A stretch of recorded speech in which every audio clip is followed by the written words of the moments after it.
Hello, everybody. Hello, YouTube. Hello, art history enthusiasts and visual culture aficionados. It's me again, Miss M, and I'm back with yet another video. And it has been a while, hasn't it? Has it not? This is my last video that was 12 days ago. So I know in my About page it says that I upload at least twice a week. I am sorry. I haven't been able to do that lately. I have been busy like hell. And now I'm not like tired. I'm just busy. I used to say, I'm tired. And now at the time when I was saying in these other videos that I'm tired, I was like preparing for what I'm doing now, which is, I'm busy now. And, I got a little sleep, so I'm okay to make a video. But before I get into anything, this is going to be an art talk video that might last a little bit longer than the average art talk. I'll see, because I haven't done a video in a while, and I don't know how this is going to go, so you just bear with me, okay? But, let me get the church announcements out the way before I get into the tea and or coffee, okay? And I'm saying that for a reason. Now, what we got going on here? Here we are at my homepage, or my videos page. This is the homepage, but this is the videos page for the object of art. And I always start out here so that you're in the right place. Okay. So if you're a returning viewer, thank you so much for returning. I appreciate it so much. If you're a new viewer, thank you for clicking on the video, and thank you for taking a chance and devoting some time to watch my nonsense. I appreciate it so much. And if you're brand new, please do consider subscribing to the channel. Like, comment, subscribe, share if you know somebody who would like this nonsense. Because I would love it if you'd like to spread the word. If you don't like the videos, that's fine too. Go ahead and hit the dislike button and tell me what I did wrong. Okay? Tell me what I did wrong. I love constructive criticism. So here I am again, right? Here I am again making a video after, 12 days ago. My God. And like I said, I've been busy, but I haven't forgotten about my videos.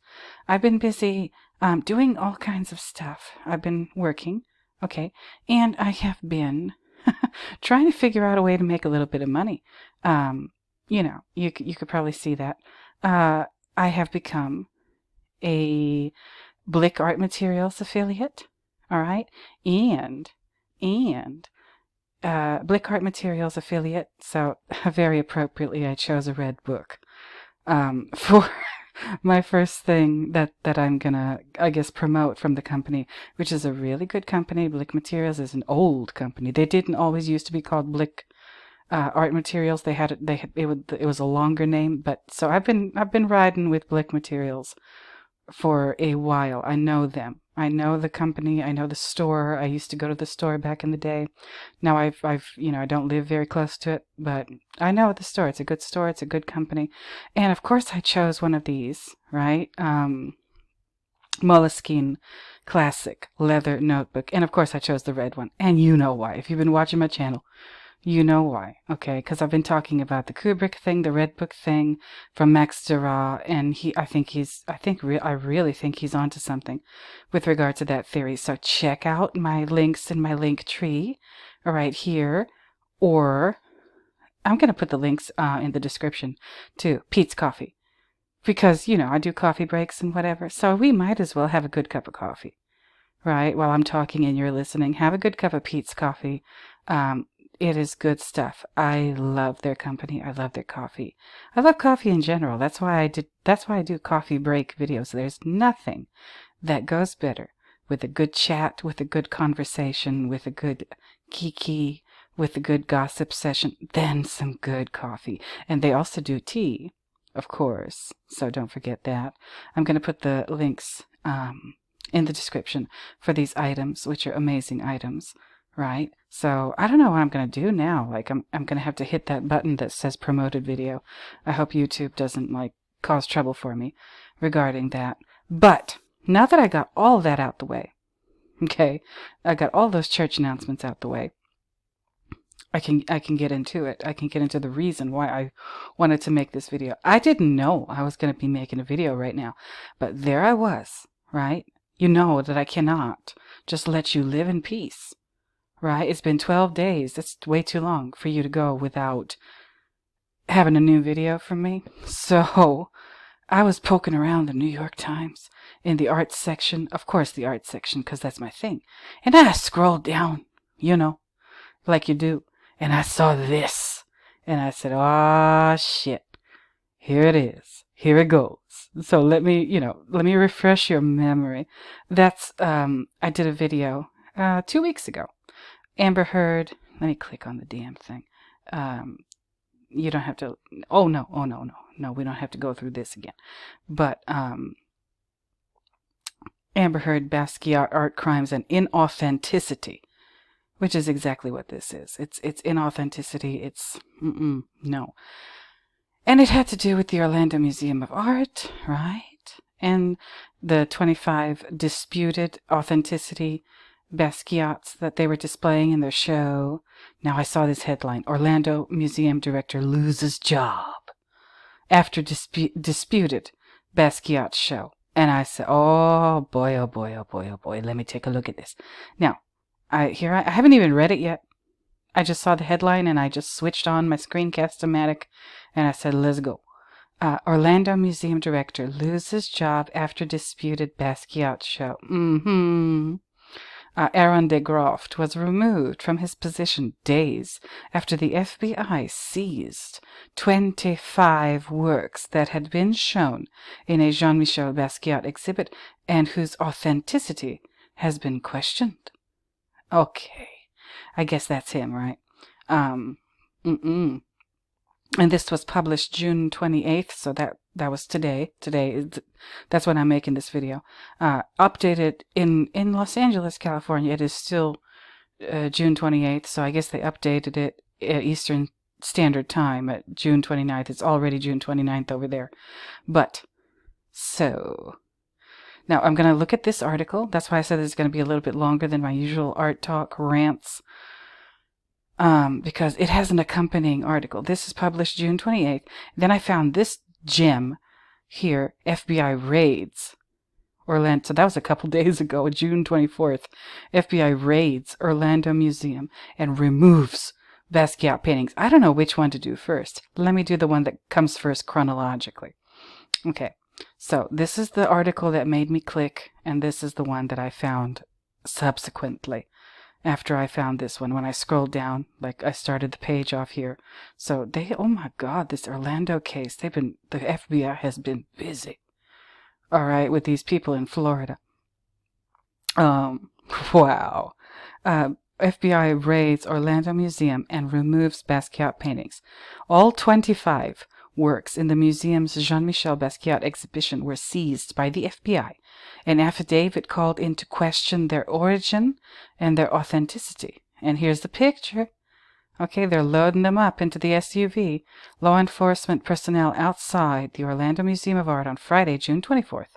Earlier, FBI agents seized 25 paintings said by the museum to be by Jean-Michel Basquiat following questions raised about their authenticity. Okay, all right. I don't know how long this is going to be. I'm going to skim through it and try to get the juiciest parts that I can, like on the fly. The Federal Bureau of Investigation raided the Orlando Museum of Art on Friday, taking all 25 works that had been part of an exhibition on the life and work of Jean-Michel Basquiat, the museum said. An affidavit filed to secure the search warrant called the collection's origin story, as it had been described by its owners and the museum, into question, and noted that there was reason to doubt the authenticity of the artworks. Okay, they previously reported, I talked about that, the art crime team, investigating the authenticity. Okay, and they were on exhibit there for months. All right, so like I told you, the FBI just lets you commit crimes. They don't just come, I talked about that in this other video. This one, this one with all the fake Mona Lisas in the thumbnail. They don't just hop right in each and every time. No. They build a case. All right. And it says raid. I talked about FBI raids again in this other video with the, this one here. Okay. They have to have permission from a judge to raid. They can't just bust in. They can. Yes, they can just bust in, but first they need the judge to sign a court order that says that there is probable cause. All right. The FBI has presented enough evidence and compelling evidence to the judge that makes the judge say, go ahead, do your thing. Get them. Right? So that's what happened here. They raided this place. They took all, I guess, 25 of these paintings. Plus, in the other video, once again, this one here, okay, they demanded, that was the wording, they demanded the communications from all the people who worked at the museum and whoever they talked to regarding these paintings and this exhibition. All right. So they have been busy. They've been going through all that stuff, going through all the communications, like probably all the text, all the emails, all the stuff, right? And it finally got to this point. They raided the place, all right, and questions raised about their authenticity. Okay, FBI's art crime team. Okay, they have an art crime team. A spokesperson for the museum said Friday that it had compiled with a request from the FBI for access to its Heroes and Monsters exhibit, and that the exhibit was now in the FBI's possession. It is important to note that we still have not been led to believe the museum has been or is the subject of any investigation, the spokeswoman Emilia Bormas-Frey said in an emailed statement. We continue to see our involvement purely as a fact witness. Okay, the Basquiat exhibit had been set to close on June 30th, so like in a couple days, and the works were scheduled to be exhibited next in Italy. Oh, this is something. Museum officials said they would continue to cooperate, so I guess if the FBI took the paintings, there ain't gonna be no exhibition in Italy. All right, I guess that put the kibosh on that Italian exhibition. And like, why were these supposed to be exhibited in Italy? I should probably research that. If I have the time, I will. But don't you find that suspicious? Don't you find that suspicious? These questionable ass paintings with a very murky origin or provenance or whatever you want to call it, and very, disputed authenticity. Not only were they doing this exhibition here in America, in Orlando, Florida, at this museum. No, these 25 paintings were set to travel by, I don't know, like airplane, I don't know, to Italy to be exhibited there in another exhibition of the same paintings all over again, just in Italy. And I'm like, what? Yes, I do find that suspicious. That makes me awfully suspicious. I'm like, again, I'm not a legal mind. I'm not a law enforcement mind. I'm not a, I'm just, I just love mess and gossip, especially when it relates to art and the art world and the machinations of the art world, because I love art. And what I don't like is when people take art. Doesn't matter whether you think it's good or bad art. No, that's not the point. But when people take art and they commit freaking crimes with it. They do money laundering. They do forgeries. They, the art is used in shady dealings. It's used to trick people and fool people. And et cetera, and so on and so forth. That is, in my opinion, just, there are like worse crimes that happen. People lose their lives and, that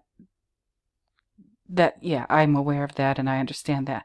But, my channel concentrates on art. I love art. And for some reason, it bothers me on an organic level. I don't know why. That art is used for this kind of activity. I find it detestable. I really do.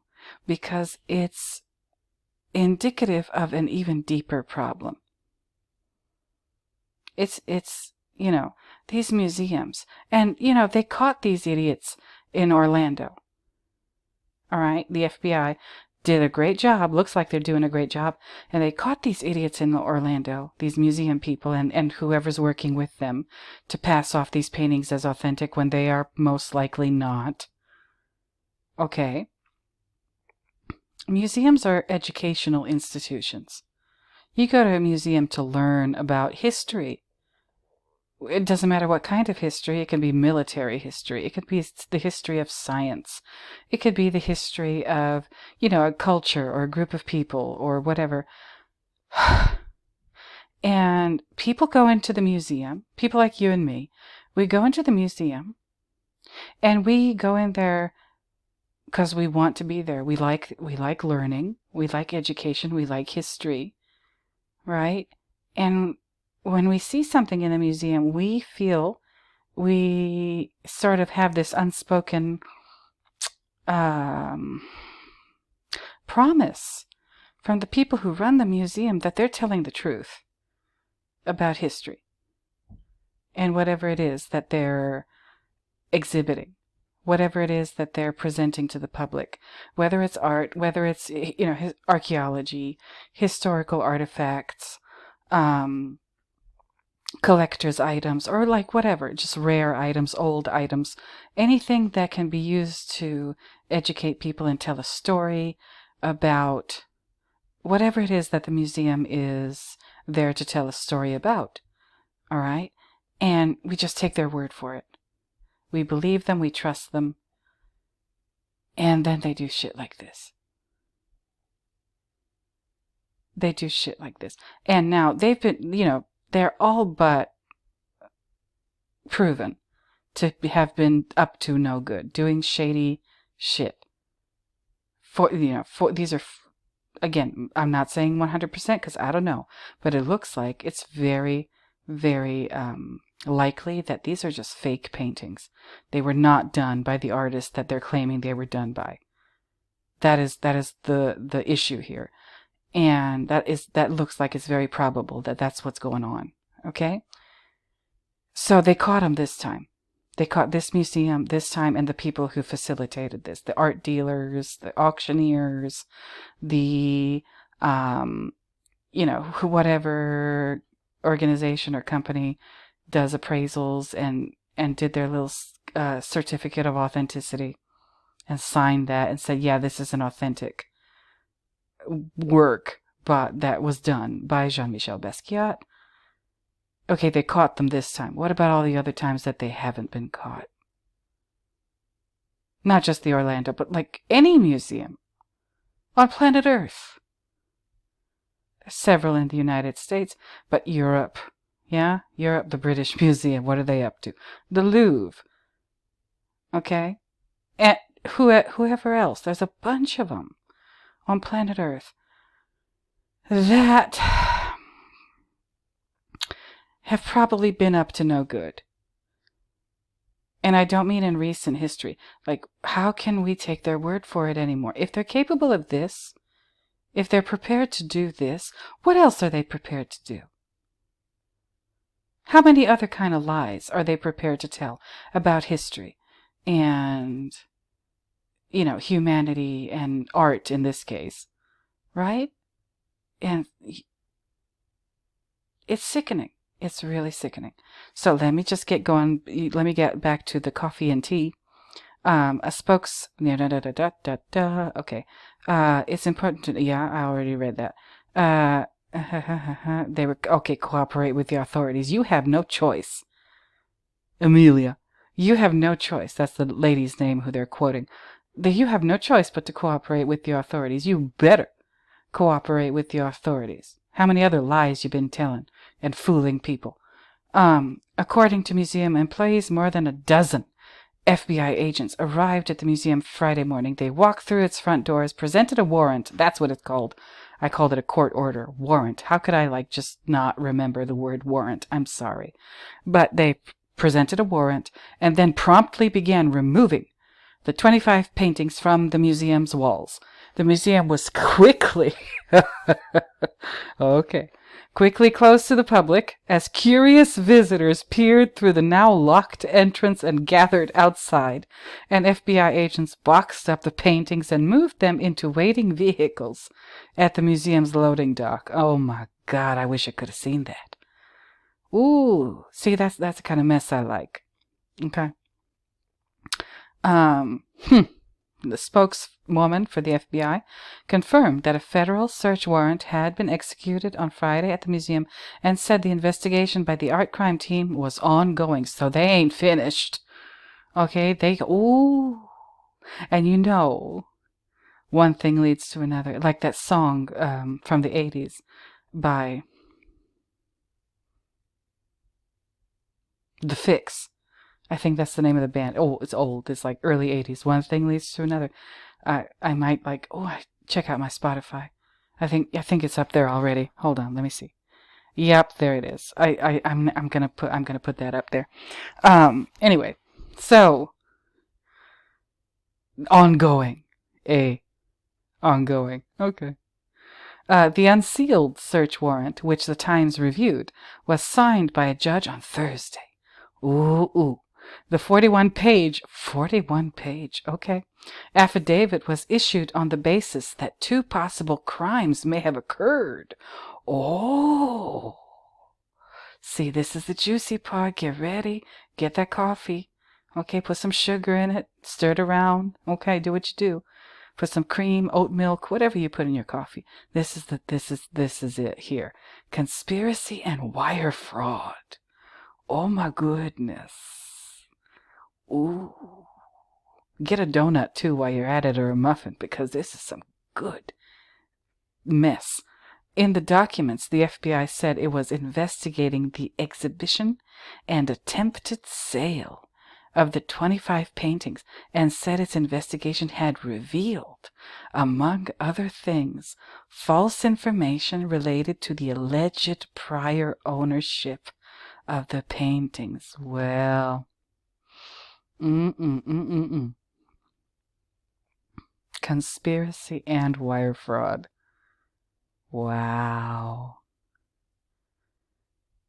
So the search warrant was sealed, then it got unsealed. The Times reviewed it. Conspiracy and wire fraud. Oh my goodness. So these people, this exhibition was... See, back to what I was saying about museums. We just assume that they're places that have to do with education and documenting history, right? We never think of them as places of business. We don't think of them as like a retail store, but we should, because look, that's basically what they are. And not only are they a retail store, because way back in the day, museums were for, they were meant to exhibit old art by dead people, or like archaeological items, or from ancient cultures, or stuff like that. And now, Jean-Michel Basquiat is dead. Rest in peace. So yes, but there are plenty of paintings and other works of art in museums that were done by artists who are alive and well. Okay, and that's fine, I guess, but that upped the commercial sort of aspect of the museum. So it is no longer just this educational institution that's there to enrich the community that it happens to be in and what have you. No, you might as well be going to the mall. I don't even know if people go to malls anymore, but you know what I mean, especially if you're a certain age, like going to the mall. Museums. I need to do a whole video on museums. I need to talk about that, because the museum as an institution is kind of a complicated issue. Okay, in so many different ways, historically, socially, culturally, politically, economically, as you can see, financially, as a business entity, as even in some ways like a place of worship. They're designed like temples. They're designed like places of worship, at least in the ancient world. Okay, or even churches now, modern Christian churches and stuff like that. But let me keep going. The authorities said that their investigation had revealed attempts to sell the paintings using... Did I already read this? Lord, I don't even know. I'll read it again. The authorities also said that their investigation had revealed attempts to sell the paintings using false provenance, and bank records show possible solicitation of investment in artwork that is not authentic. Well, okay. Fraud. They're committing fraud. And they're using the paintings allegedly made, or we're finding out probably not made, by a dead artist. Like I said, it's really easy to commit fraud and forgery and whatever with when you're using a dead artist's name or an anonymous artist's name, in the case of somebody like Banksy or whoever, because who's going to check? Everybody who's involved in this has a stake in it somehow, has something to gain, something to benefit from it. So that means they also have plenty of reason to lie about the authenticity of a work of art, whether it was really made by the artist they claim it was made by, and they're going to keep up the lie because they're all getting paid, either directly or indirectly. Or even, if you're the director of a museum, like, the other article, I'm going to get to it, this fool. Or, you know what, this is no longer an art talk. I'm sorry. No, this is an art crime video.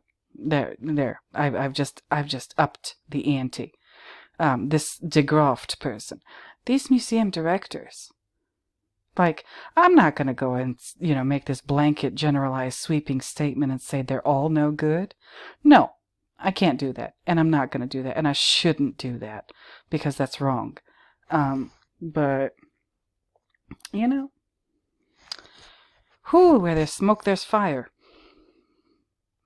Where there's smoke, there's fire. There's been, all kinds of shit going on with, the LACMA here in Los Angeles that don't make no sense.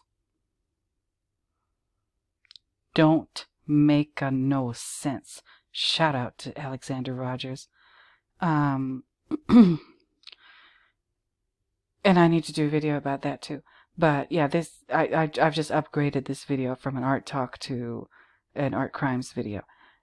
And I've only got 2 articles here. I usually have I don't know, 10 tabs, or at least 10 tabs up here. No, this is just 2 articles from the New York Times. Thank you, New York Times, for giving me this amazing material to make a video from, because my God, my Lord and my God, this is juicy. Because this story isn't just about this, you could say, okay, we're talking about the Orlando Museum of Art in Orlando, Florida, and this is just this isolated incident. It probably isn't just an isolated incident. This is probably widespread. Okay? And this is, again, just one, symptom or presentation, physical manifestation of a very deeply rooted and detrimental disease that is what's going on with these allegedly educational institutions that we call museums. All right, this is a problem. This is a huge problem. And the problem extends into education as well, into institutions of education that are, very bluntly and blatantly present themselves as institutions of education, like schools, colleges, universities. Yeah. I mean, there have been all kinds of scandals with universities in the last couple of years, and having that they admit people who don't really deserve to be there as far as their grades or whatever. It's just that their parents had a bunch of money and they bought their kid a spot as a student in an Ivy League school, and the kid probably doesn't even want to be there. It's just about clout. It's just about being able to put on their resume that they went to an Ivy League school, and they're not gonna do much with that education. It's just a status symbol for the kid or for their parents, right? And that spot at that university could have been occupied, that spot for a student could have been occupied by a person who, was a great student in high school, or has a great deal of imagination and creativity. Could have been occupied by a student who maybe could have gone on to do amazing things. Cure diseases, bring about world peace, that kind of thing. But no, it had to go to the person whose parents had millions of dollars to spend so they could buy off the admissions people. And I think you know what story I'm talking about. And again, that's just indicative of a huge problem with universities and colleges, at least in the United States, probably in other countries too. I've heard all kinds of stuff. But again, education is corrupted. Whether it's an actual school, an actual university, or a place like this, a museum. In this case, the Orlando Museum of Art. All right, it's not the Metropolitan Museum. It's not the LACMA. It's not the Louvre. It's not the British Museum. It's not the Cairo Museum or the Prado. It's the Orlando Museum of Art, but it's still a museum, and it still has that clout. It still has that, that social, that cultural cachet of being a museum. And when they say something, when they write an article, when they publish something, or organize an exhibition, like whatever, in this case is Jean-Michel Basquiat, but it could be about anything else, and we take their word for it. And we say, oh, these people have researched. These people have devoted their lives to studying this subject. So, of course we're going to trust their expertise. Should we? Should we? I say no. No, we shouldn't. We should be skeptical as hell. We should be suspicious as hell. And say, okay, so, okay, cool. You're writing this article, you're putting out this publication, publishing a book, doing an exhibition. Okay, cool. What are you basing your stuff on? Is everything that you're basing this on a lie? In one way or another. In this case, what crimes are they committing? Hell, where is it? Hold up. Where is it? I could have sworn I saw it before, a minute ago. Doesn't appear. Oh, it's been a while since I made one of these videos and my eyes are tired. Hold on. I know it's fraud. What? Conspiracy and wire fraud. Thank you. Thank you, glasses. Conspiracy and wire fraud. Okay. They're committing conspiracy and wire fraud. And their intent, ultimately, was to sell these 25 paintings to God knows who. Okay, and make a whole bunch of money. Again, check out my video that I already made on this topic, the earlier one, 2 weeks ago, where I mentioned in this video that they estimated these paintings were hundreds and thousands of dollars in value, appraised to be that worth that much money. And that's for one of them. $100,000 for one of them. We're dealing with 25. 25 times 100,000. That's 25 million. I hope I got the math right. Lord help me. Okay, that was just real quick, but that's a lot of money. And who's getting the money? And who's paying the money? And where did the money come from? That would have been, if the FBI hadn't nabbed them, where the money to pay for these extremely expensive, appraised value paintings, where was the money coming from, and where was the money going? Okay, Was the money, is this a potential money laundering situation that got stopped in its tracks by the FBI? Were they trying to launder money by using these fraudulent ass paintings? And the FBI said, oh, no, you don't. Sit down. All right. And then now, the beauty of this is that it's not just the Orlando Museum that's in trouble. It's all these other people. And that just makes me, like, that warms my heart. That all of these shady ass people with this, I'm suspecting dirty ass money that came from God knows where. That was maybe the proceeds of somebody exploiting human suffering, that they were going to try to launder via these 25 fake paintings that they're claiming were done by an artist who has been dead for a long time. How dare they? How dare they? The authorities said that they're, false provenance, okay. The paintings in the Heroes and Monsters Jean-Michel Basquiat exhibition were said by the museum and their owners to have been recovered from a Los Angeles storage unit in 2012. Okay, I think I talked about that in the other video too. The works were largely unseen before the show's February opening. Oh, I wonder why. Oh my God, the nerve. A Times report published that month raised questions about their authenticity.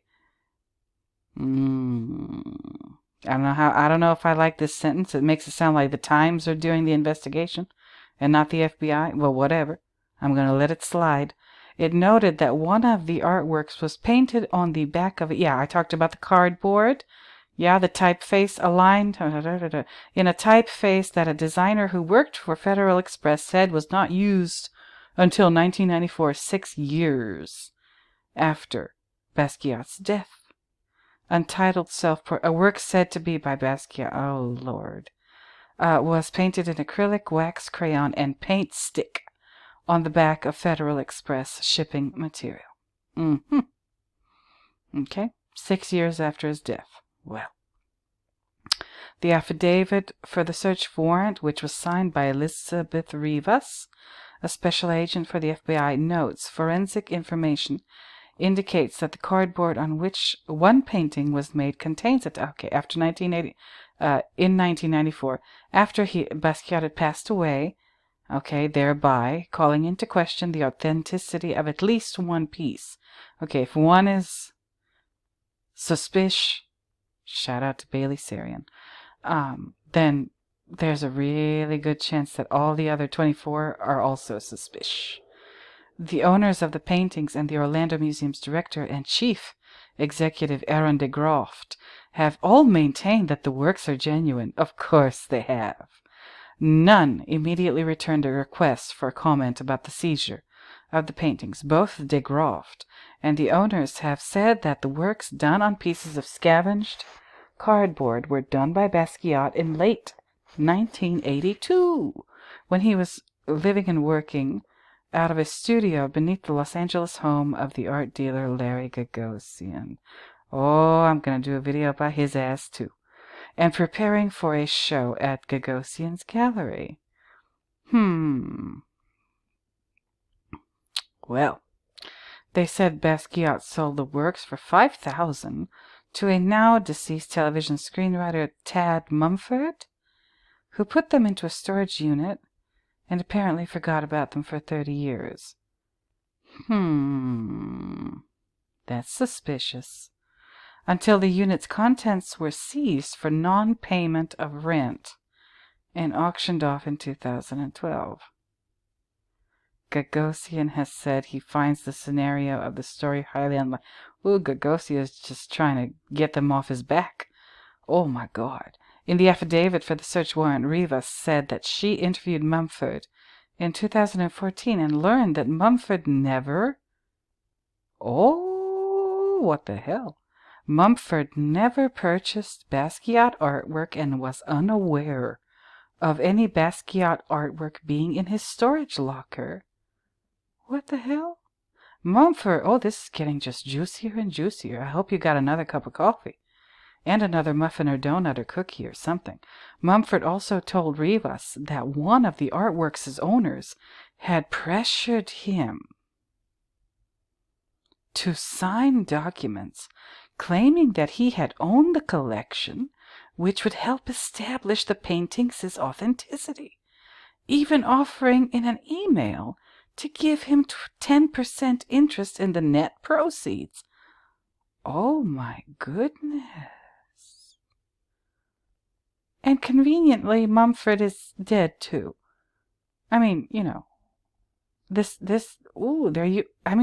it looks to me, just from like a cursory initial inspection of all of this, that this Mumford person, who's again no longer existing on this plane, right, of existence, he's passed on, they're using him. Whoever is up to no good here, they took advantage of this Mumford person. And maybe not. Like, maybe Mumford was not being totally honest either. But, like, they're exploiting dead people left and right here. First Basquiat, now Mumford. Okay. And he said he never purchased them. Oh, my goodness. But somebody wanted him to say that he had purchased them. And they were prepared to offer him, like, a cut of the net proceeds in the sales. Like, wow. So whoever wanted to sell these things, these paintings, these forged paintings, they thought out this plan of, number one, forging the paintings, right? And then getting this Mumford person to claim that he bought them from Larry Gagosian. Shady. And, Mumford said, no, I never bought them. But the person who's arranging all of this was ready to pay Mumford money to say that he did buy them. Wow. Now, the ultimate goal of all of this is to get them to a, authenticator, an appraiser, to get a certificate of authenticity, and then use that and this museum show, I guess, to up their price. And, again, the ultimate goal is to sell them for like lots and lots and lots and lots of moolah, right? And again, where's the money coming from? Where is it going? Oh my goodness, oh my goodness, oh my good, 10% interest. Okay.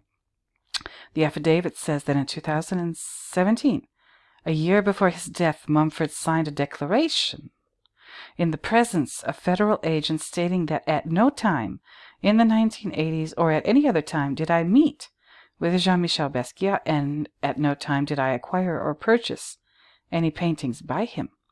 The paintings were bought for about $15,000 by William Force, an art and antiques dealer, and Leo Mangan, a retired salesman.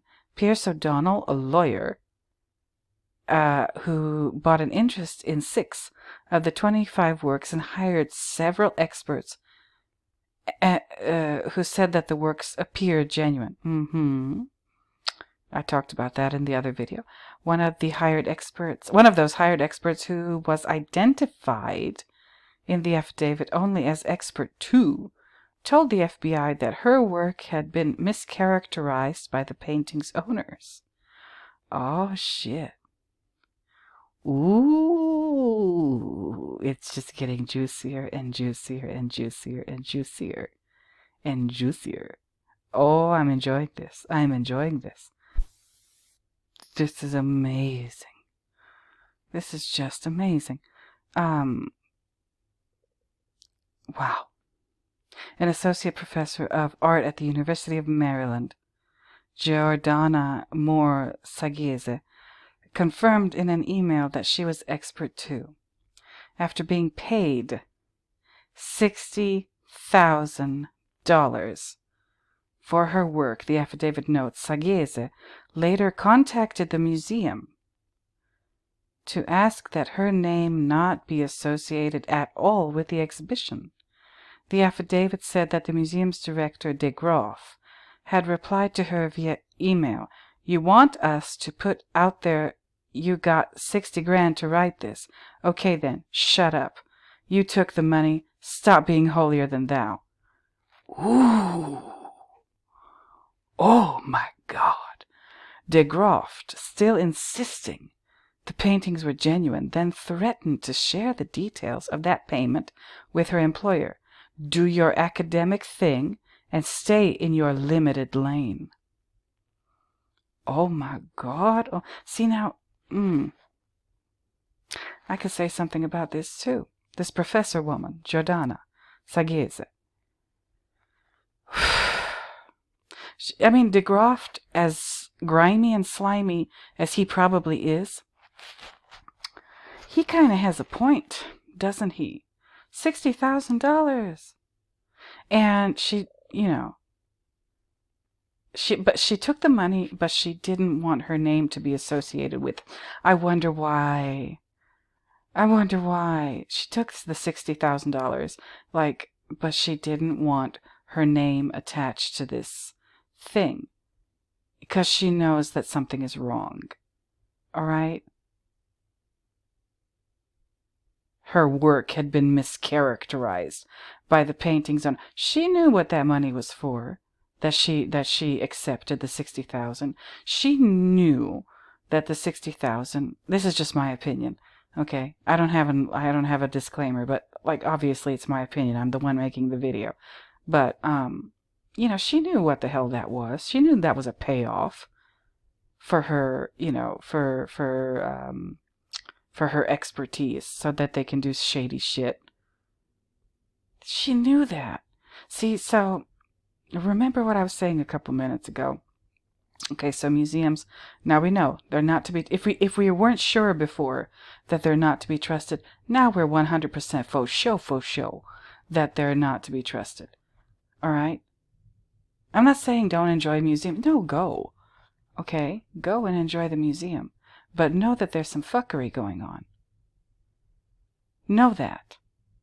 This is just one example out of many that you will never hear about because they're really good at covering their tracks. These people were sloppy as hell, obviously. Not that hard to catch either, right? And there's so many other examples like this that will never see the light of day. Nobody will talk about it. Like that Isabella Stewart Gardner Museum heist, and no, to this day nobody knows where those paintings are. Yeah. Sure. But, okay, so this professor woman. So like I said, academia, universities, colleges are also deeply corrupt places. They're deeply corrupt places.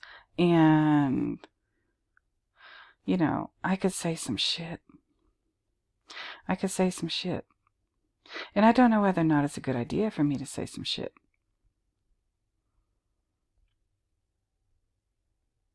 I don't know whether or not it's a good idea for me to say some shit because, I have a professional life. I have a career that I don't want to jeopardize. So I'm saying what I can say. And yeah, I'm anonymous. I call myself Miss M. The people who are watching this video and who know me in real life, who watch my videos, they know who I am. Of course, they know my name. They know what I do for a living. They know where my interests lie. They know what I'm educated in. They know, they know me, right? And I wouldn't want my employers to have any reason to give me any shit about anything. All right? So what I say here, I feel comfortable saying because I am, I'm in love with what I do for a living, but I'm very low on the totem pole. Let's just put it that way. And I'm going to stay there probably for the rest of my life. And that's okay. That's all right. But I could say something about education. I could say a lot about education and academia and people like Jordana Moore Sagese. There's a lot of people like her out there at colleges and universities. Okay?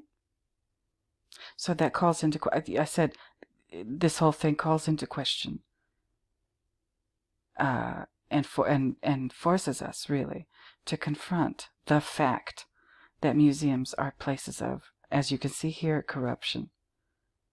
So, and in the recent years that we've seen the stuff, universities are also places of corruption. People can be bought very easily. Right, $60,000? Yeah, I guess you could say that's a lot of money. But she doesn't want her name associated with what she was paid $60,000 to do. For some reason, she feels that her reputation would be sullied if people, that was her reasoning, I guess. She was okay taking the money, but not okay putting her name on this. All right? Yeah, that's called hypocrisy. That's called... What's another good way to characterize what that's called? That's called, should I use some language? I could use all kinds of language. That's somebody who has been paid for their services.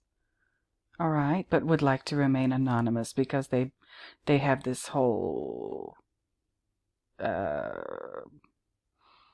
facade that they've built up, and they've worked very carefully to cultivate, of who they are professionally and publicly and whatever. And, behind closed doors, they're willing to do whatever. They're down for whatever for the right amount of money. Okay? There's a lot of people like that in academia.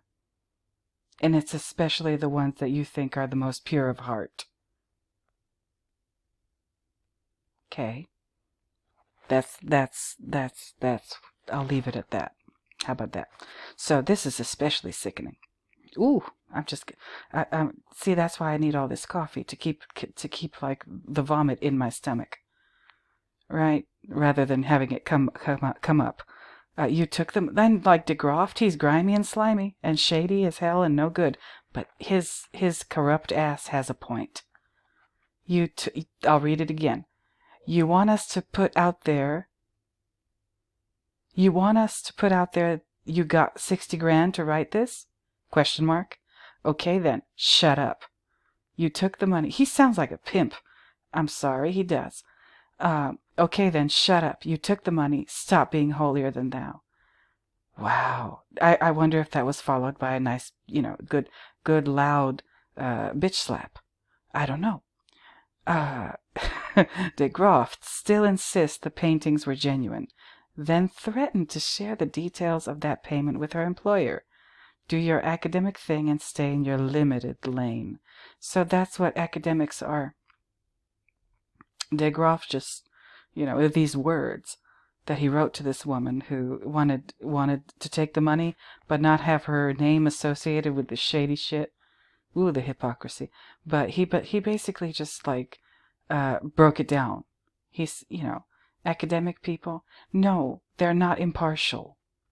They're not only concerned with research and science and the scientific method and coming to the truth in a good, authentic, honest, sincere way.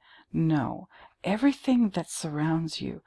Oh Lord, if you've ever heard of the Wu-Tang Clan, that song, Cream, CREAM, cash rules everything around me. Get the money, dollar bill, y'all. That's the world. Okay, Wu-Tang was right. Cash rules everything around you. And it's hard to read this kind of stuff and just not have an opinion or not feel some kind of way, as they say, as the saying goes, about this. This is like you're being lied to on a daily basis by all the people that you've been taught to trust. Teachers, professors, museums, and there's probably a whole lot more of them too. Scientists. They can be bought too. Doctors. Oh yeah, them too. They're more than willing and eager, really, in many cases, to sell medicine that they know is flawed. Just because they get kickbacks from pharmaceutical companies or whatever. Oh Lord, see, this is why I'm so intrigued by this. The Basquiats. I talked about this in the other video too.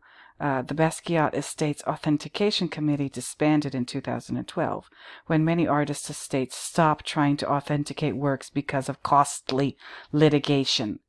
All right? They did not want to put their name on some shady shit because it always leads to trouble. It always leads to, well, not always, but it could. They did what? Okay, let me rewind. Let me take a couple steps back. I said it always. No, it probably doesn't. Hardly ever lead to trouble. But they didn't want to take that chance, or they had maybe a couple of difficult situations, and they say, you know what? Yeah, fuck this shit. We're gonna shut our little authentication committee down because this is more trouble than it's worth. If authentic, there it is. Oh, I said 100,000. No, 100 million. If authentic, the Basquiat paintings would be worth about 100 million, according to Putnam Fine Art and Antique Appraisals, which assess them for the owners. Okay, Putnam, you're shady too. The owners have said in previous interviews that they were trying to sell the works. I bet they were. And who are they connected to? I mean, if this is a money laundering situation, which I don't know, this is just my opinion, this is just me speculating, so don't you dare. Don't you dare say that I'm putting out false information. No, I'm just like theorizing and speculating and wondering, okay, where is this fucking money coming from? 100,000, I'm sorry, no, 100 million. 100 million. Where is that coming from? It's dirty money, but what kind of dirt is it? You know? What kind of dirt is it? And why does nobody... I mean, thank goodness for the FBI. They care. They care. They're on the case. I hope this leads to them, like, getting all these shady-ass people who lie to us on a daily basis. Academics, museum people, people that, again, we have been taught to trust. We've been taught to trust them. Not just about history. And like, okay, history, like they can fuck up a lot of shit by making up stories that aren't true or twisting the truth with regard to history. Yeah, they can fuck up a lot of shit. They can ruin people's lives that way. Yes, they can. But no, we trust them. We trust them not just to be honest and truthful, and we take their word for it regarding history. No, we trust these people with our lives. In some cases. Get them, FBI. Go get them.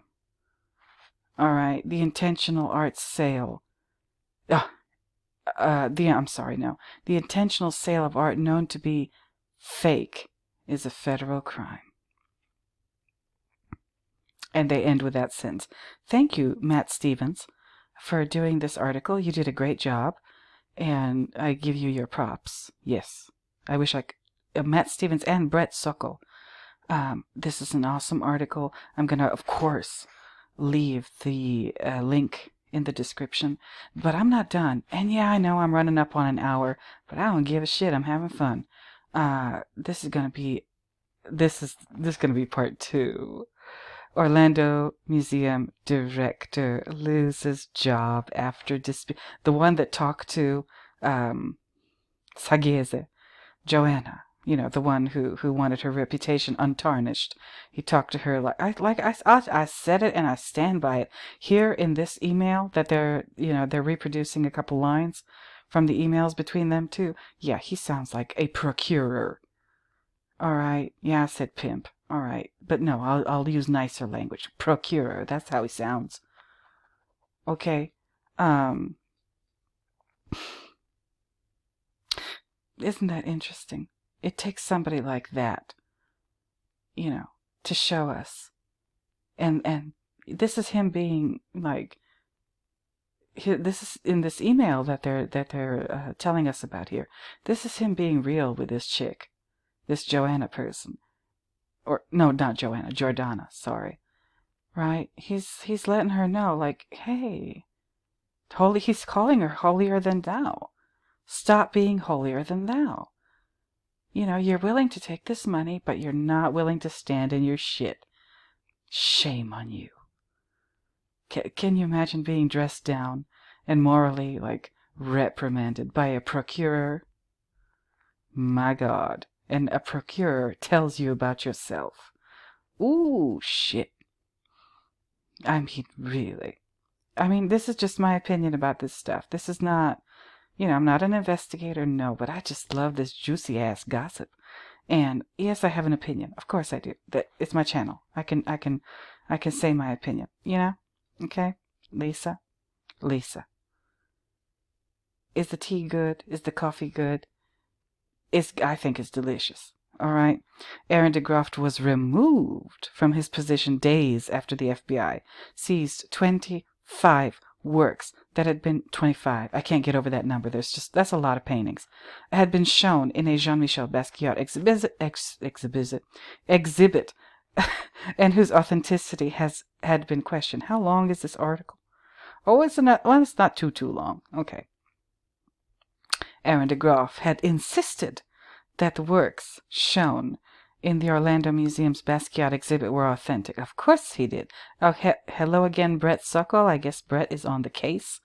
Aaron DeGroff, the director and chief executive of the Orlando Museum of Art, was removed from his post Tuesday night, just days after the Federal Bureau of Investigation raided the museum and seized 25 works that had been attributed to Jean-Michel Basquiat, but whose authenticity had been called into question.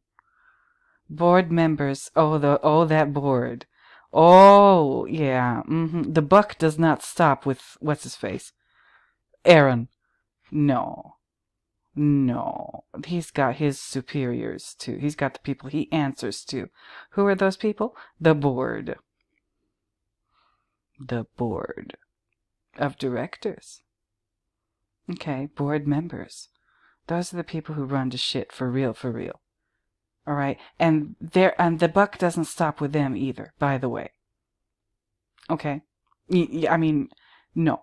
There's also, like, they take their orders from somebody and then they deliver those orders to DeGroft. Yeah, and then he sort of is the he runs this little empire that this museum is, right? And it works that way with every museum, basically. Every charity, every nonprofit organization, and so on and so forth. School boards is another example of how that works. So when, people sort of don't know this. Ordinary people don't know this, aren't aware of this. Why? Because they're living their lives. And they're busy. They're busy working and going to school and raising their families and worrying about, like, how to pay the rent and how to pay the light bill, the cell phone bill, everything, the gas bill. And I don't mean, like, natural gas. No, I mean gasolina. Like, people are busy living their lives and just trying to not be homeless in this economy with this inflation and these gasoline prices. Oh yes. So they don't know about this shit. They don't know how these organizations are run. Organizations that, like I said, ultimately have a huge effect on your life, especially when it comes to education. All right. The board members. So let me just, before I even read this, let me just predict. Like, the board members said, oh, yeah, we need somebody to blame this on. Oh, DeGroft, perfect. DeGroft and his procurer-ass sounding emails. Yeah, he's perfect. He's a perfect scapegoat for all of this. The board members. Oh, yeah. I hope the FBI, I hope that the feds are investigating those board members too. They probably are. Okay, it's the FBI. They are not stupid. Don't ever make the mistake of assuming that, like, buying those tropes on TV of, like, investigators being, like, kind of slow-witted. No. Or, like, clumsy or whatever. Like, no. Like, the FBI get a lot of shit. Especially lately. And I don't know why. I can't understand why. But they do amazing work. They bring terrible criminals to justice. All right? So, I. Listen. board members met early Tuesday to discuss the fallout. Oh, they met Tuesday. See, I'm going to stop right there. They met Tuesday. What about all these other months when they knew?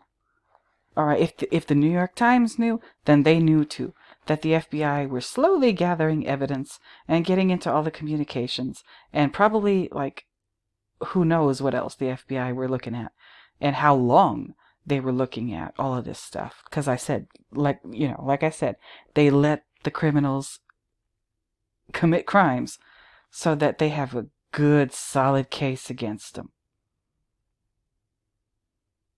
Right? And they met on Tuesday. Like, Tuesday is when they started getting worried. Really? Okay. They met on early Tuesday to discuss the fallout of Friday's FBI raid. The meeting ended with the board deciding to fire DeGroft.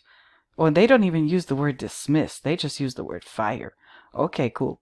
According to museum employees who requested anonymity, because remember that article? Oh, I'm sorry, I keep stopping. But remember that article from my other video where the employees were like, oh, don't, they were granted anonymity because this DeGroft procurer, he threatened to fire them if he found out that they were talking to the press or whatever. Wow. Okay. Where was I? According to who requested anonymity because they had been previously warned that anyone talking to the news media would be terminated. Well, they were warned by DeGroft, but, not the board, right? Right?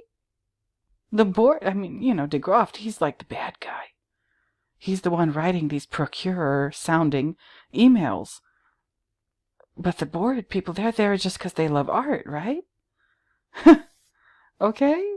Okay. All right, let me keep going. I'm being shady as hell in this video, and I'm enjoying every second. And I hope you are enjoying every second of your Pete's coffee. And, hope you're taking notes in your little red book. Listen, DeGroff did not immediately respond to a request for comment. Oh, I hope he does, though. I hope. He's probably not an idiot, though. In spite of all of this. Oof.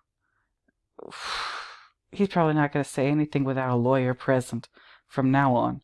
The chairwoman of the museum's board, Cynthia Brumback, said in a statement, chairwoman of the museum's board, okay, all right, Cynthia, said in a statement that effective immediately, Aaron DeGroft is no longer director and CEO of Orlando Museum of Art. She added that the museum's trustees were extremely concerned about several issues regarding the exhibition Heroes and Masters, Jean-Michel Basquiat.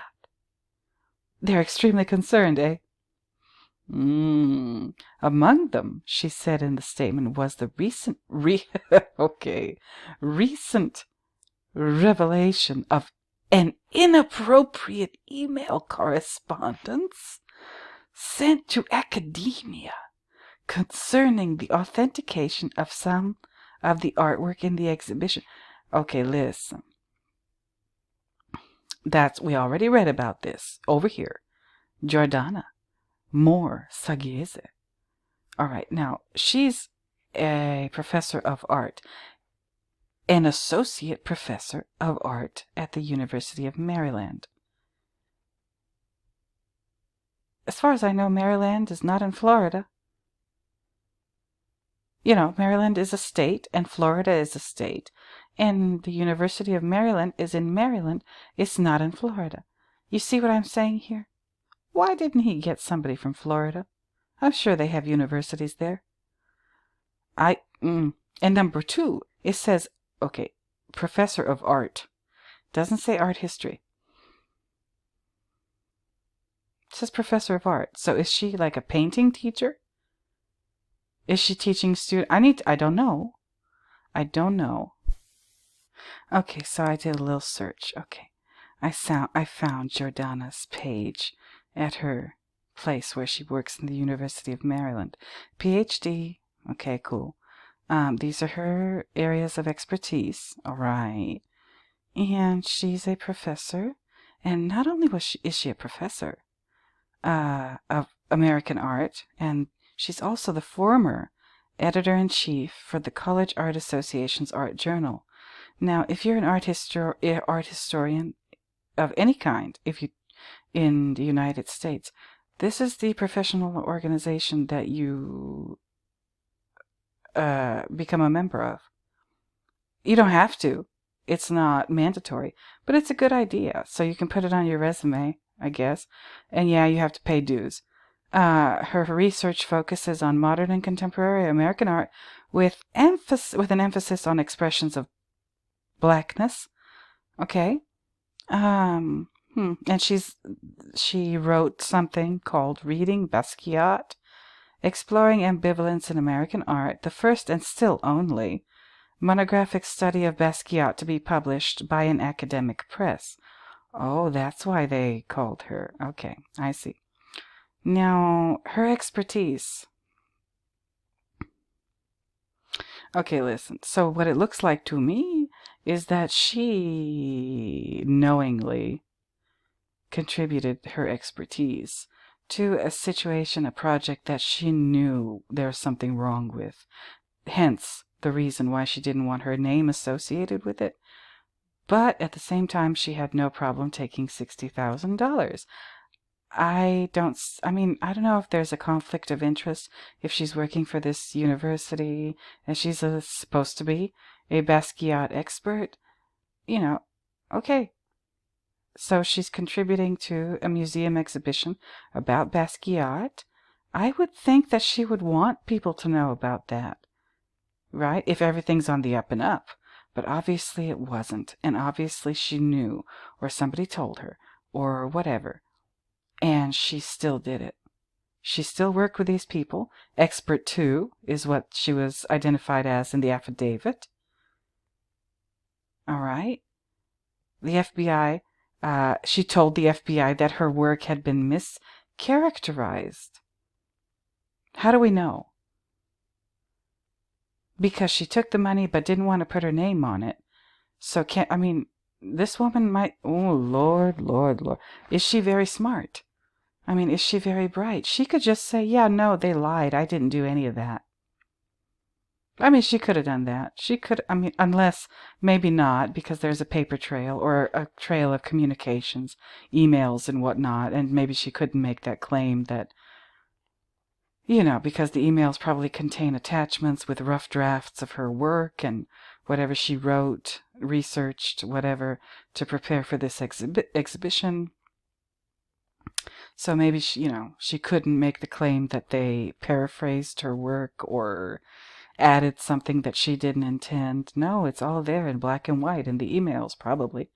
But they say that, she said that they mischaracterized her work. What the hell does that mean? Mischaracterized her work. She didn't say they lied. She didn't say that they claimed that she said or wrote something that she didn't write. No, she said that they mischaracterized it. Wow, that's some fancy, language gymnastics, acrobatics, whatever, contortionists. No, Jordana, sorry. Mischaracterized by the painting's owners. So, yeah. This part of it is especially depressing. Yeah, willing to take the money, but not willing to stand in their shit. Okay, so the New York Times, among them, a recent revelation of an inappropriate email correspondence. The email, I'm not saying that this DeGroff person is a good person, no, but he was being real in that email. He was telling Jordana what's up. It's like, okay, you took the money, and now you want to pretend like you're better than people who also took the money? No. You're just like all the other people who took the money, all the other appraisers and whoever else, okay, who knew that they were authenticating inauthentic works. Okay. Concerning the authentication. And again, I understand that she's probably an art historian from what I can tell here. She's a PhD, professor of American art, art history, and archaeology. Archaeology? Okay, let me not.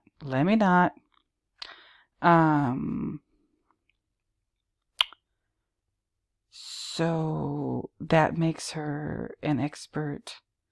How?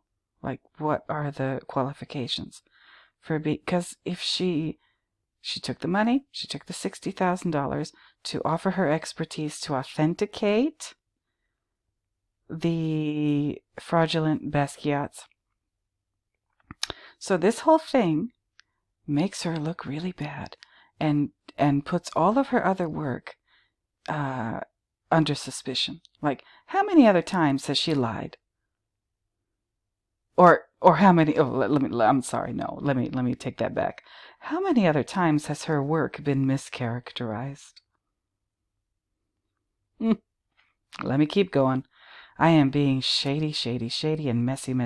But no, they're exploiting the name of a dead person here, and like I said, they're exploiting the trust of the people who believe in these museums and other and universities. Okay, where she is employed, places of education, places where you think you're going to go to make your life better.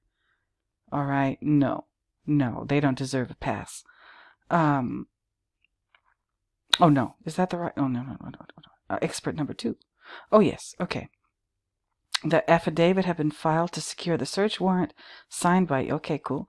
Had quoted an email in which de Groft appeared to threaten an academic who had been hired by the owners of the artworks to assess them. So why was de Groft threatening her? Why weren't the owners threatening her? Oh, I'm telling you that de Groft is the henchman and the fall guy and the everything in this situation. I mean, he's gonna pay for all of this. He's gonna end up probably. I don't know if he's gonna end up in prison or anything, but. So Jordana's turning it around and saying that, de Groft is the bad guy. And I'm not saying he's not the bad guy, but she willingly took that money and then later tried to back out of it. Okay, did she give him back the money? When she said they mischaracterized her work and she said she didn't want to be associated with this because whatever. Because, yeah, okay, cool. You don't want to be associated. And now give them back the money that they paid you. Did she do that? All right. The expert was identified. Okay, Sagese, who was paid $60,000 for her written report, contacted the museum and asked that her name not be associated with the exhibition, the affidavit said. At that point, the affidavit said de Groft sent her an email disparaging her and threatening to disclose the payment and share details about it with her employer. Okay, so what that tells me is she was hiding this from her employer. Which I don't know whether or not she has the right to do that. I don't know what kind of situation or contract or whatever she has with the university that she works for. But apparently this scared her. She saw this as a threat. Okay, so why was she trying to hide it from her employer? Especially if she's a Basquiat expert and this is a Basquiat exhibition. Is this making sense to any of you? Because it's not making very much sense to her behavior. I mean, it does make sense. She took the money because they offered her the money and she said, you know what, why not? Let me take that $60,000 to write a report that she later didn't want to be associated with.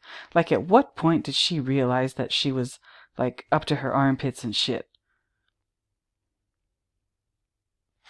At what point did she realize that she was dealing with some shady-ass people? After she got the money or before? Ooh, this kind of shit bothers me. You want us to put out there that you asked him, yeah, see, I'm reading that sentence all wrong. Okay, de Groft wrote, according to the affidavit. Okay, then shut up. Okay, stop being holier than that. You already read that. De Groft still insisting that the paintings... Okay, they're just reprinting basically the stuff from the other article. De Graaf, still insisting that the paintings were genuine, then threatened to share the details of that payment with the university. Do your academic thing and stay in your limited lane. Wow. Again, de Graaf is no angel, but neither is this lady who knew what kind. Probably, I'm assuming. I don't know. But, I mean, come on. She knew what was going on. We have launched an official process to address these matters as they are inconsistent with the values of this institution, our business standards, and our standards of conduct, Brumback said in the statement. The FBI raid. Y'all got raided by the FBI. You have no room to talk. The FBI raid on June 24th came just days before the planned June 30th closing of the Basquiat exhibit, after which the works were scheduled to be exhibited in Italy. Whew.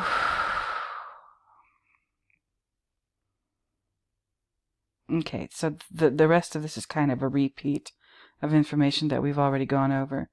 The typeface, Todd Mumford. Okay. Mumford signed a declaration in the presence of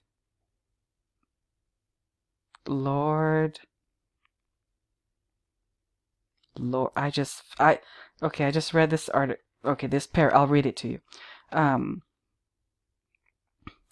But the Todd Mumford, the deceased person that they're claiming was the owner, he says he wasn't the owner. But the affidavit says that in 2017, a year before his death, Mumford signed a declaration in the presence of federal agents stating that at no time in the 1980s or at any other time did I meet with Jean-Michel Basquiat, and at no time did I acquire or purchase any paintings by him. Okay. Declaration in the presence of the federal agents. Do you see why this paragraph just lit a light bulb for me? Okay, Todd Mumford is probably the one who got this whole ball rolling. He's probably the reason why this investigation is taking place and has gotten to this point in the first place. Todd Mumford is probably the one who called the FBI. All right, and now the poor man is dead. Okay? A year before his death, he signed a declaration in the presence of federal agents. So, he called the FBI because he probably saw and realized these people who were offering him 10% per this article that talks about this 10% payoff that they were offering him so that he would claim that he was the owner of the paintings. He didn't want to be involved in whatever the hell was going on with these paintings. He didn't want to be involved. And he made a statement a year before his death that he was not the owner of these paintings. And he told the FBI, yeah, these people offered me a 10% cut of the profits of the sale of these paintings if I'll just say that I was the owner of them. Right? Okay. You know what? I don't know what he died from.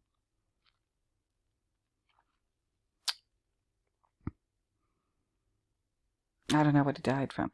But, I mean, I'm not going to say it out loud, but I think you know what I'm thinking. I should research it. I should research it. Okay, so I'm back, and I did a little bit of research about Todd Mumford.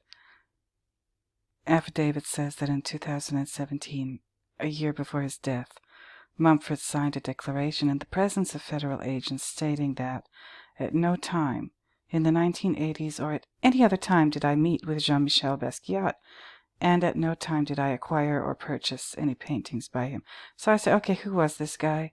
He's obviously a central figure in this story, and I'm starting to think that he tipped off the FBI, at least tipped them off.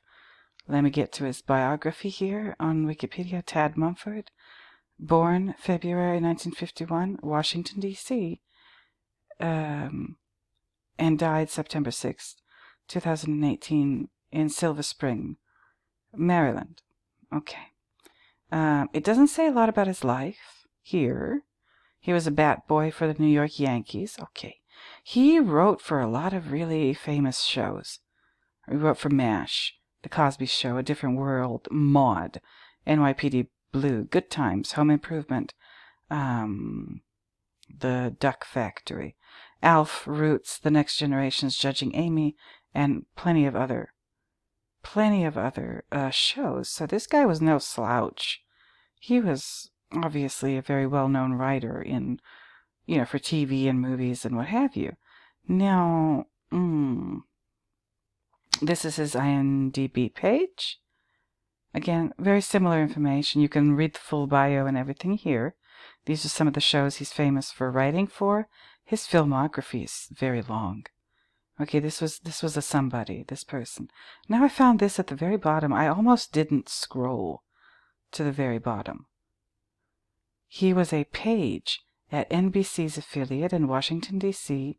while he was in high school and began writing jokes for Johnny Carson and Joan Rivers. He attended Fordham University in New York City, where he got a job as a writer on PBS's The Electric Company. The following year, he moved to Los Angeles to get into primetime TV. Okay, so I just looked up Fordham University. It's not the same, or it is actually. What am I saying? Hold on. He was born and, I guess, raised in Washington, but he ended up in New York City, went to Fordham University. Guess who else went to Fordham University, you guys? And this fits in very well with my theme that I didn't plan on working on my channel, but it keeps repeating itself. Whether it's this video or the Erica Jane and Tom Girardi videos here and here, my Exorcist videos. All right. Guess who else went to? Let me make it bigger. Guess who else went to Fordham University? You know who. You know who. Donald John Trump, 45th President of the United States.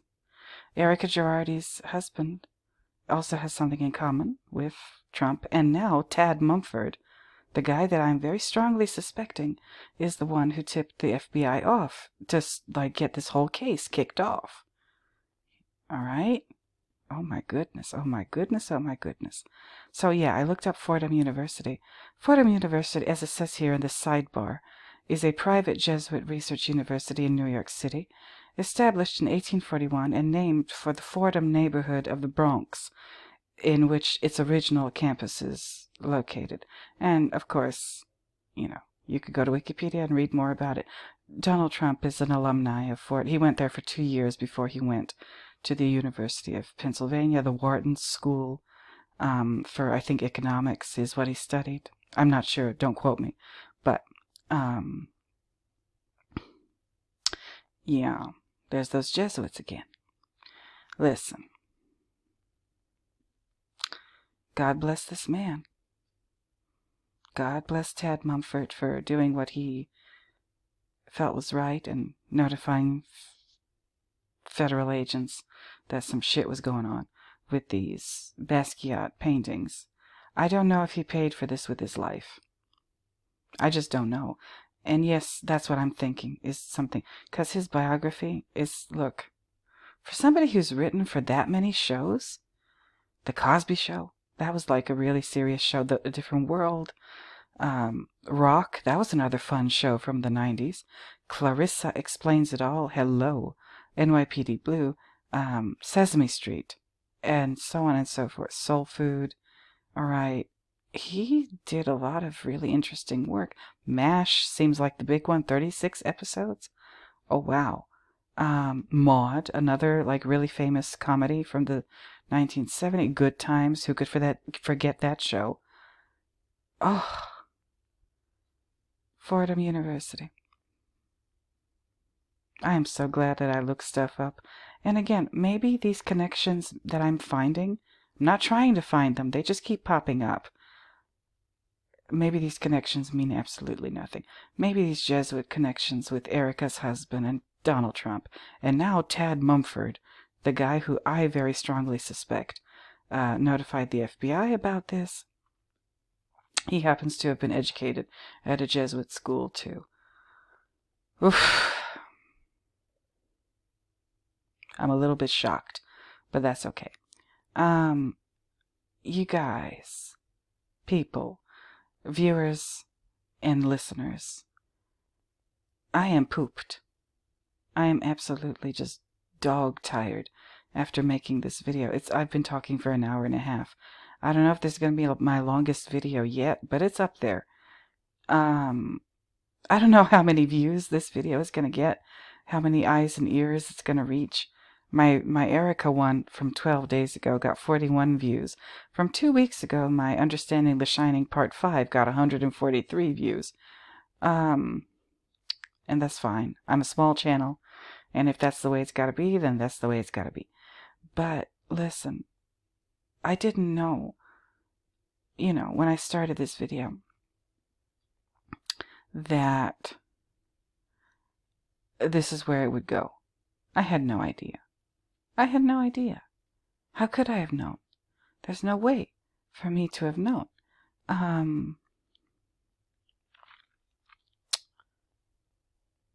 But I'm so glad I found these articles, and I'm so glad that they took me on this educational journey of my own, that if you're watching this, and if you're patient enough to watch something for an hour and a half that you've been able to take with me, I'm surprised at all the stuff that I've seen.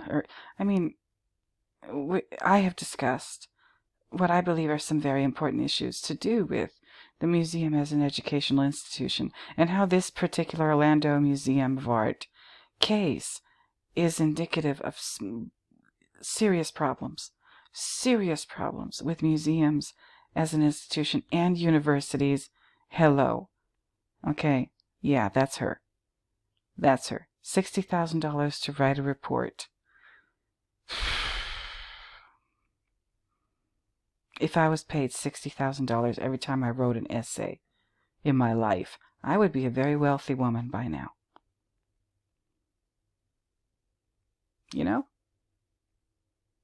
I guess I just don't know the right people. And most of us don't know the right people. Alright, there are so many people in this world who have so much to give. They're so talented, they're gifted, they're creative, they're imaginative, but they just don't know the right people. They don't know how to hook up with somebody, like this procurer, Aaron DeGroft. And so on and so. Yeah, I've used some language, but all of this is my opinion. I'm not supporting anybody or anything else. Once again, I'm going to reiterate, if you like the video, let me know. Yeah, like, comment, subscribe, share the video. If you're a returning viewer, thank you for returning. If you're a new viewer, thank you for being new. And please do consider subscribing. If you don't like any of this, that's okay. Go ahead and hit that dislike button and let me know. Let me know what I did wrong, what I could have done better. As long as you're polite and respectful. YouTube, I gotta hand it to them. They could do a good job of filtering out some shit. I gotta hand it to them. Thank you, YouTube. Thank you. So I have talked for an hour and a half. I don't know if I'm gonna revisit this case. I've already done one video about it, and my little clickbaity title didn't work. 30 views? Yeah, nobody gives a shit about this. But I'm still gonna keep making these videos because I give a shit about this. I give several shits about this. And I'm gonna keep going. So, with all that being said, I am maybe a little bit rusty at making these videos, but I'm going to keep trying and trying until I get better and better and better. And, I'm not going to let you just live in peace. No, I got to keep coming back with these videos. And until next time, you all. Until the next time, I find yet another reason to talk at you, whether it's art crime or art talk or coffee breaks or The Exorcist or The Shining or maybe Hereditary. Who knows? We'll see. Until I find yet another reason to talk at you, I will go ahead and bid you bye-bye. So, bye-bye, everybody.